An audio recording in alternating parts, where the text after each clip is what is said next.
Bonjour et bienvenue sur les Disciples TV, cette chaîne qui partage avec vous les enseignements et les méditations. C'est lorsque que le Seigneur met à cœur de partager avec vous. Aujourd'hui, je voulais qu'on partage un peu sur un sujet très capital qui est de savoir pourquoi on a reçu les dons que nous recevons, pourquoi nous les recevons. Parce que trop souvent, les gens reçoivent des dons, parce que dans l'Assemblée des Saints, Dieu donne des dons, Dieu distribue des dons aux hommes, mais peu de personnes seulement se demandent pourquoi elles ont reçu ces dons, et peu de personnes savent même pourquoi elles ont reçu les dons. Et très souvent, voilà, donc, peu de personnes seulement se demandent pourquoi elles ont reçu les dons. Et il y a même celles qui ne savent pas pourquoi elles ont reçu les dons. Pourtant, quand Dieu dépose un don dans quelqu'un, ce n'est pas pour nous premièrement, mais pour l'édification de son assemblée. Mais très souvent, il y a des gens qui ont des dons, mais qui l'utilisent parfois comme pour le spectacle, parfois ne savent pas exactement pourquoi ils ont reçu ces dons. Alors nous allons voir pourquoi vraiment j'ai reçu un don. Bien sûr, ici, je n'entre pas dans trop de détails, je n'entre pas dans beaucoup de choses, dans beaucoup d'histoires, je parle droitement au but. Et puis aujourd'hui, on va bien toucher quel point, on va parler de quelques vérités seulement et à la fin, on va lire un passage biblique qui parle même des dons et montrer quel est le but quand Dieu nous donne un don, quand nous avons un don, pourquoi on reçoit un don et pourquoi Dieu dépose ses dons en nous. Vous voyez ça? Parce que dans l'Assemblée des Saints, Dieu fait des dons, il donne des capacités aux frères et sœurs dans l'Église. Vous voyez, dans l'Assemblée des Saints, dans l'Église, Dieu donne des dons, Dieu donne des capacités, des habiletés, enfin, aux frères et sœurs pour pouvoir exercer à l'Église. Mais peu de personnes savent pourquoi elles ont reçu ces dons. Est-ce que vous pouvez vous demander pourquoi vous avez reçu les dons que vous avez reçus? Parce que il y a dans les passages où nous allons lire, c'est peu de dons seulement, mais dans la lettre d'apôtre Paul aux Corinthiens, quand vous allez lire 1 Corinthiens, vous allez voir à partir du chapitre 12, je pense, jusqu'au chapitre 14, apôtre Paul est en train de détailler, parler très bien au sujet même des dons. Mais nous allons bien voir pourquoi nous recevons les dons. Premièrement, nous recevons les dons pour l'édification de l'assemblée. Vous voyez ça? Les dons que nous recevons, ce n'est pas pour nous-mêmes. Quand nous avons un don de prophétie, un don de parler en langue, parole de connaissance, parole de sagesse, un don de discerner les esprits, discerner de plusieurs langues en fait, ce n'est pas pour nous seuls. Les dons que nous recevons, ce n'est pas pour nous-mêmes. Pardon, les dons que nous recevons, c'est pour l'édification de l'Église de Dieu, c'est pour l'édification du corps de Christ.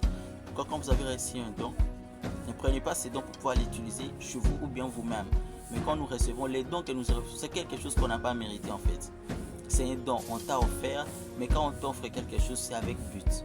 Vous voyez ça, quand on vous offre quelque chose, c'est avec but. Très souvent, ça cause des problèmes dans l'assemblée ou dans la vie de certaines personnes qui reçoivent les dons, car beaucoup pensent que les dons qu'ils ont reçus de Dieu, c'est pour le spectacle, grave encore. Pour faire voir combien on est puissant, mais pourtant il est bien écrit que tout ce que nous recevons, c'est par grâce que nous recevons, et ce n'est même pas le fruit de nos efforts. On ne produit rien. Mais très souvent, dans l'assemblée, vous allez voir qu'il y a des personnes qui ont reçu des dons, mais qui utilisent ces dons comme pour le spectacle, pour se faire voir combien on est fort, combien on est puissant. Pourtant, qu'est-ce qu'on a reçu? On n'a même pas fourni d'efforts, on nous a donné, mais pour l'édification de l'Église. Vous voyez ça, beaucoup de gens reçoivent des dons mais ne savent pas pourquoi ils ont reçu ça. Quand on reçoit un don, quand nous avons un don de Dieu, c'est pour l'édification de l'Église et pour pouvoir apporter un plus. Vous voyez ça, nous allons lire un passage qui va encore bien faire mûrir ça ou bien expliquer cela. Nous allons lire Ephésiens 4 du 8e au 13e verset. Il dit: étant monté en eau, il a amené des captifs, il a fait des dons aux hommes. Or, qu'est-ce que signifie il est monté, sinon qu'il est aussi descendu dans les régions inférieures de la terre? 10. Celui qui est descendu, c'est le même qui est monté au-dessus de tous les cieux, afin de remplir toutes choses. Et il a donné les uns comme apôtres, les autres comme prophètes, les autres comme évangélistes, les autres comme pasteurs et docteurs, pour le perfectionnement des saints, en vue de l'œuvre du ministère et de l'édification du corps de Christ, jusqu'à ce que nous soyons tous parvenus à l'unité de la foi et de la connaissance du Fils de Dieu, à l'état d'homme fait à la mesure de la stature parfaite de Christ. Ici, l'apôtre Paul est en train de parler aux Éphésiens, par là des dons que Dieu fait aux hommes. Il parle de 9 dons. Mais ce que moi j'aime ici, je ne suis pas là pour citer les dons ou expliquer les dons là. Mais ce qui m'importe ici, c'est ce qui est à la fin, ce qui est dit à partir du verset 12, qui dit que c'est pour le perfectionnement de l'église, c'est pour que nous devenions matures. C'est comme j'ai parlé l'autre fois, à demander comment je peux mûrir comment je peux produire le fruit dans la marche chrétienne. Parce que, étant enfant de Dieu, le but c'est de grandir. On ne doit pas rester dans un seul niveau, on doit grandir et on grandit avec les étapes, on grandit avec les temps. Mais quand Dieu donne des dons, des capacités aux frères et sœurs, c'est pour pouvoir soutenir les autres, afin de pouvoir apporter un surplus, pour pouvoir les aider à grandir, à avoir une maturité, à devenir dans un état de ceux-là qui ne peuvent pas être trompés par les mauvaises doctrines. Vous voyez ça? Mais très souvent, on pense que les dons que nous recevons, c'est pour le spectacle, pour pouvoir garder ça à la maison. Il y avait un jour comme ça, je parlais avec une sœur et puis voilà, elle me dit, moi je ne parle plus à l'église, il y a quelque chose qu'on a fait là-bas que moi j'ai pas aimé et puis du coup je dis, je ne peux plus aller à l'église, j'exerce les dons à la maison. Moi je dis, mais comment? Toi tu as reçu les dons de Dieu, c'est pas pour toi, c'est pas pour que tu gardes à la maison, mais c'est pour l'édification du corps de Christ. Tu peux pas rester à la maison, tu dois aller à l'église. Bien que tu sois déçu, tu peux changer, tu pars à l'église. Parce que ce que Dieu t'a donné, tu es sûr que quand tu parles à Dieu, il t'écoute.